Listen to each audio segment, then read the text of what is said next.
ನೋಡಿ, ಅವರೆಲ್ಲರೂ ವಿದ್ಯಾರ್ಥಿಗಳು. ಎಕ್ಸಾಮ್ ಬರೆಯೋದಕ್ಕೆ ಅರ್ಜೆಂಟಾಗಿ ಹೋಗಬೇಕಾಗಿತ್ತು. ಆದರೆ ಟ್ರೈನ್ ಹತ್ತೋದಕ್ಕೂ ಜಾಗ ಸಿಕ್ಕಲಿಲ್ಲ. ಹಾಗಾಗಿ ರೊಚ್ಚಿಗೆದ್ದ ವಿದ್ಯಾರ್ಥಿಗಳು ಕಲ್ಲು ತೂರಾಡೋದಕ್ಕೆ ಶುರು ಮಾಡಿದ್ರು. ಎಲ್ಲಾಗಿದ್ದು ಗೊತ್ತಾ? ಇದು ಬಿಹಾರದಲ್ಲಿ ರೈಲಿನ ಮೇಲೆ ವಿದ್ಯಾರ್ಥಿಗಳು ಕಲ್ಲು ತೂರಾಡಿದ್ದಾರೆ. ಕಿಕ್ಕಿರಿದು ತುಂಬಿದ್ದ ರೈಲಿಗೆ ಹತ್ತೋಕ್ಕಾಗದೆ ಕಲ್ಲು ತೂರಾಟ ನಡೆಸಿರೋದು. ಪರೀಕ್ಷೆಗೆ ತೆರಳಬೇಕಾಗಿದ್ದ ಹಲವಾರು ವಿದ್ಯಾರ್ಥಿಗಳಿಂದ ಆಕ್ರೋಶವನ್ನ ಹೊರಹಾಕಿರೋದು. ಪಾಟ್ನಾದಲ್ಲಿ ರೈಲನ್ನು ತಡೆದು ವಿದ್ಯಾರ್ಥಿಗಳು ಪ್ರತಿಭಟನೆಯನ್ನು ಮಾಡಿದ್ದಾರೆ.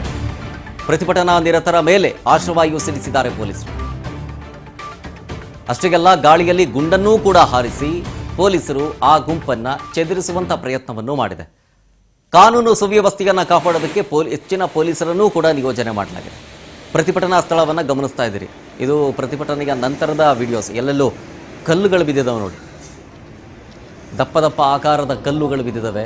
ಅದೆಲ್ಲವೂ ಇದೇ ರೈಲಿನ ಮೇಲೆ ದಾಳಿ ಮಾಡಿರೋದು ನೋಡಿ. ಪೊಲೀಸರೆಲ್ಲರೂ ನಿಯೋಜನೆಗೊಂಡಿದ್ದಾರೆ. ಇದೆಲ್ಲವೂ ಕೂಡ ಪ್ರತಿಭಟನೆಯನ್ನ ಒಂದು ಹದಕ್ಕೆ ತಂದಂಥ ಸಂದರ್ಭದ ವಿಡಿಯೋ ಇದು ನೋಡಿ. ಗಮನಿಸ್ತಾ ಇದ್ದೀರಿ, ಇಲ್ಲಿ ಆಶ್ರವಾಯು ಸಿಡಿಸ್ತಾ ಇದ್ದಾರೆ. ಆ ವಿದ್ಯಾರ್ಥಿಗಳೆಲ್ಲರೂ ಎಕ್ಸಾಮ್ ಬರೆಯೋದಕ್ಕೆ ಹೋಗಬೇಕಾಗಿತ್ತು. ಅರ್ಜೆಂಟಾಗಿ ಎಕ್ಸಾಮ್ ಮಿಸ್ ಮಾಡ್ಕೊಳ್ಬಿಡ್ತೀವಿ ನಾವು ಅನ್ನೋ ಆತಂಕವೂ ಇತ್ತು.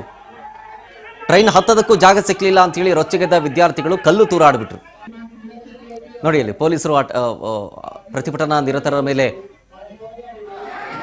ಆಶ್ರವಾಯು ಸಿಡಿಸಿ ಚೆದರಿಸುವಂಥ ಕೆಲಸಗಳು. ಟ್ರ್ಯಾಕ್ ಮೇಲೆ ನಿಂತ್ಕೊಂಡು ಪ್ರತಿಭಟನೆ ಮಾಡ್ತಾ ಇದ್ರು. ಹಾಗಾಗಿ ಪೊಲೀಸರು ಆ ಪ್ರತಿಭಟನೆಯನ್ನು ಹತ್ತಿಕ್ಕುವಂಥ ಕೆಲಸವನ್ನು ಮಾಡಿರೋದು. ಬಿಹಾರದ ಪಾಟಲಿಪುತ್ರದ ಲೊಕೇಶನ್ ಇದು.